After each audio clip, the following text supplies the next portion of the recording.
Time to get you a pot, heat it up. So you want to put this on a low heat to start, because we will be melting butter in there, and you do not want to burn your butter.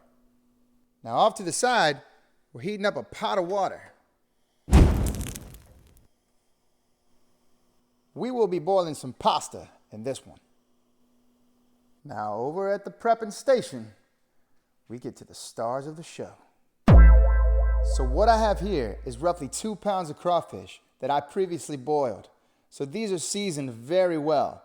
My mom and I took the liberty of peeling them, removing the fats, and even squeezing some of the juices in here. Now, if you're gonna use the frozen packs of crawfish, you'll wanna keep the juices and the fats, but add about a tablespoon of Cajun seasoning and a teaspoon of a liquid concentrated shrimp and crab oil.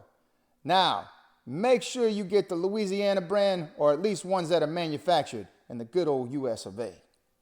Off to the side here, I've got 1/4 cup of all-purpose flour and 1 stick of butter. Make sure it's real butter. Some of you guys show me ones that look just like this, but it's margarine. Look for butter on the label. Over here, we have 16 ounces of large elbow macaroni. That's roughly a pound, in case you're wondering. Now, as far as my cheeses go, each one of these bowls is a 1/2 pound block of cheese that I have shredded myself. What we have here is a white sharp cheddar, pepper jack, Colby jack, and a yellow sharp cheddar.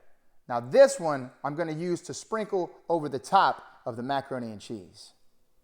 All right, let's get started in this pot right here. We're going to melt 1 stick of butter. Get yourself melted. My water is coming to a slight boil here, so I'm going to go ahead and add a teaspoon of salt, so that way I can add a little bit of flavor to the water that'll incorporate into the pasta. Now that the butter has melted, we will add our flour to the pot. And we'll also raise our heat a little bit and then begin stirring. So what we're trying to do here is make this into a tan color roux, and this will act as a thickening agent for our sauce. So we just kind of keep stirring this and keep babying it until we get it to where we want it. At this time, go ahead and preheat your oven at 350 degrees. All right, we got that tan color we are looking for here. So at this point, we're going to start to add gradually a quart of 1/2 and 1/2, and it will bubble up like that. So you add a little bit and just stir that around. As it thickens up, you add some more and just blend it in.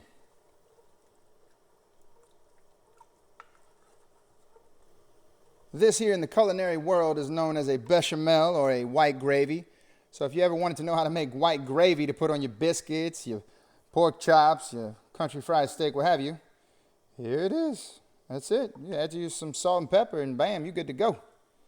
So I'm going to add the rest of my 1/2 and 1/2 here. Try not to make a mess or a lot of noise. And I will blend that in. My water is also beginning to boil, so I will be dropping my pasta in there as well.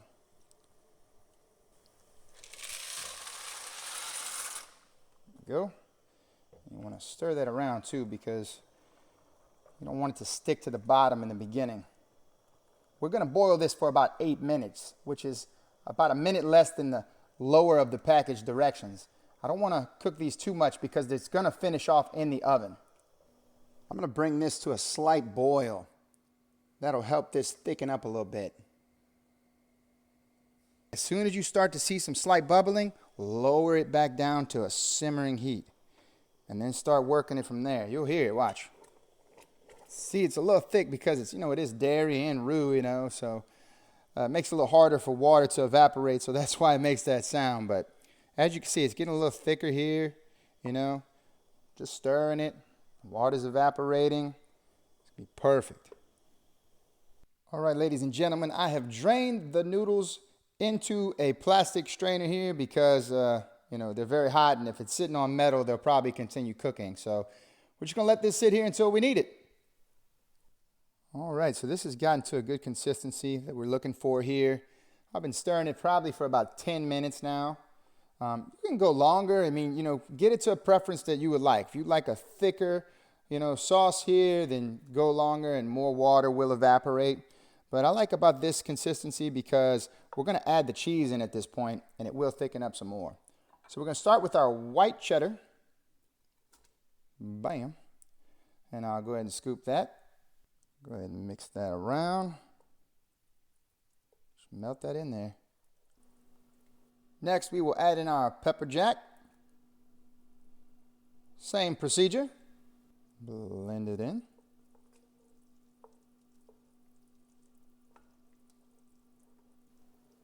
And now our Colby Jack. Oh, and one more time, we scoop that in. One more time. Melt that in there. And you guys can see it's becoming a cheesy mixture here. All right, this is a beautiful cheesy mixture here. Oh my gosh, look at that. So at this point here, I'm going to add the crawfish and fats and juice and all, and it's probably going to thin it out a little bit, but that's a good look at that juice. Oh my gosh, y'all. Can you imagine the flavor right now? Y'all already know. If you've eaten boiled crawfish, you already know what that is. Oh, now be careful. We got all of it. All right, we're going to blend that in there. Oh man. This is going to be something. I tell you what. It smells amazing. All right, now that we have got that in there, we're going to go ahead and add our macaroni noodles in. Oh, no, please. Don't do it. Don't do it. Oh, whew. That was almost a disaster. No!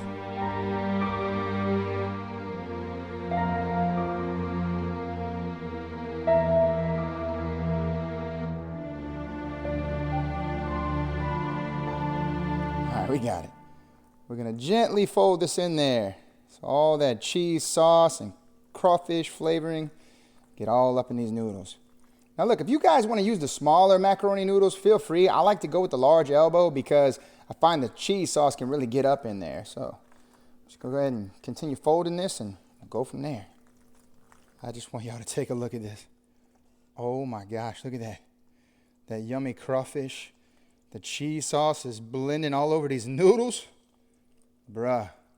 Oh my gosh. Y'all see that? And it sounds good. You know that sound. That's the sound of good macaroni and cheese.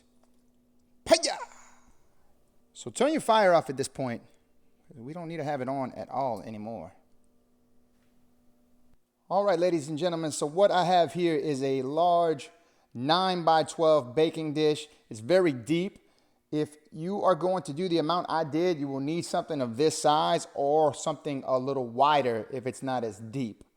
This has been coated with a non-stick cooking spray, and I'm going to go ahead and dump the macaroni in the dish.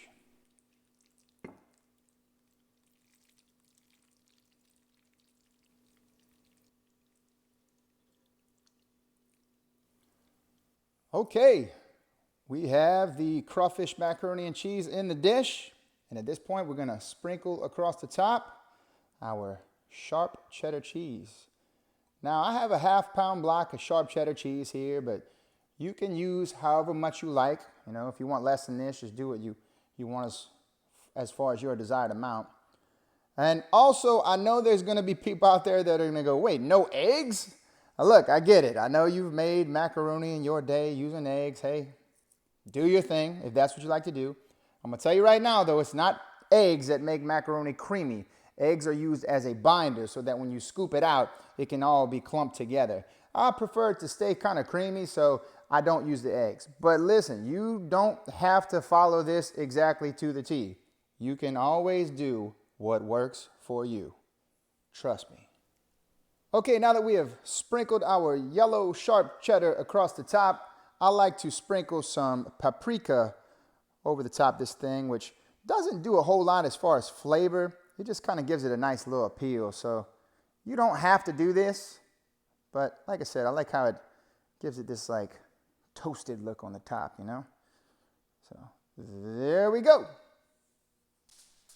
So at this point, we're going to go ahead and cover this up with some foil, and then we will bake it in the oven for about 30 minutes and then remove the foil and let it bake uncovered for another 5. But I will tell you this. At this point, you can put this into your refrigerator if you want to bake it later, let's say the next day or in a few hours. But what you want to do is make sure you take it out about an hour in advance so it can kind of come back down to room temperature, because these ceramic dishes will crack if they go cold in the oven, and so will glass. So just want to let you know. Bake that for about 30 minutes.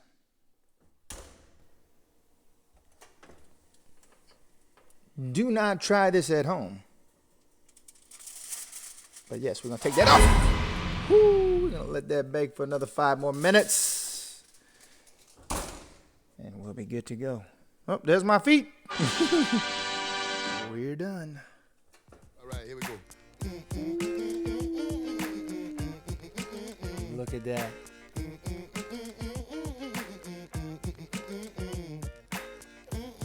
That is gorgeous.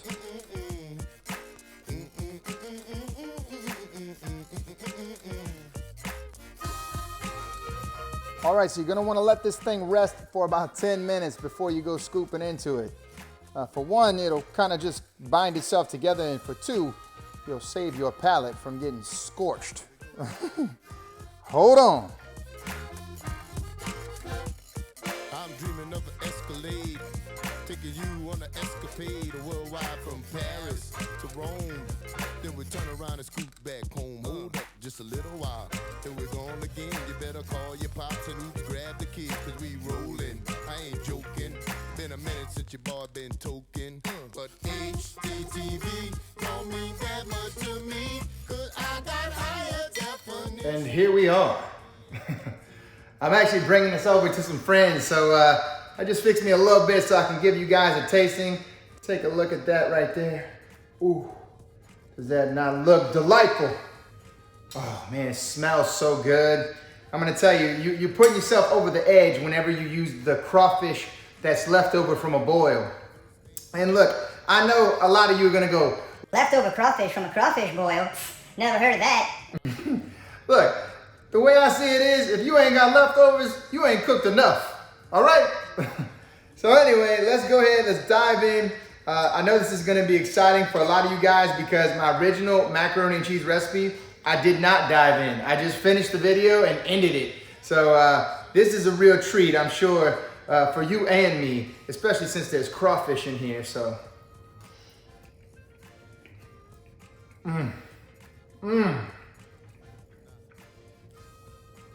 Oh man, it's just this cheesy, creamy goodness. That crawfish, boiled crawfish flavoring is just all throughout every bite of macaroni. And those cheeses have come together beautifully. They've all kind of created their own, unique cheese blend in here, like they've just all come together and made themselves into one cheese. And it tastes so good. I tell you, man, the crawfish is so fresh. Look at that right there. Woo!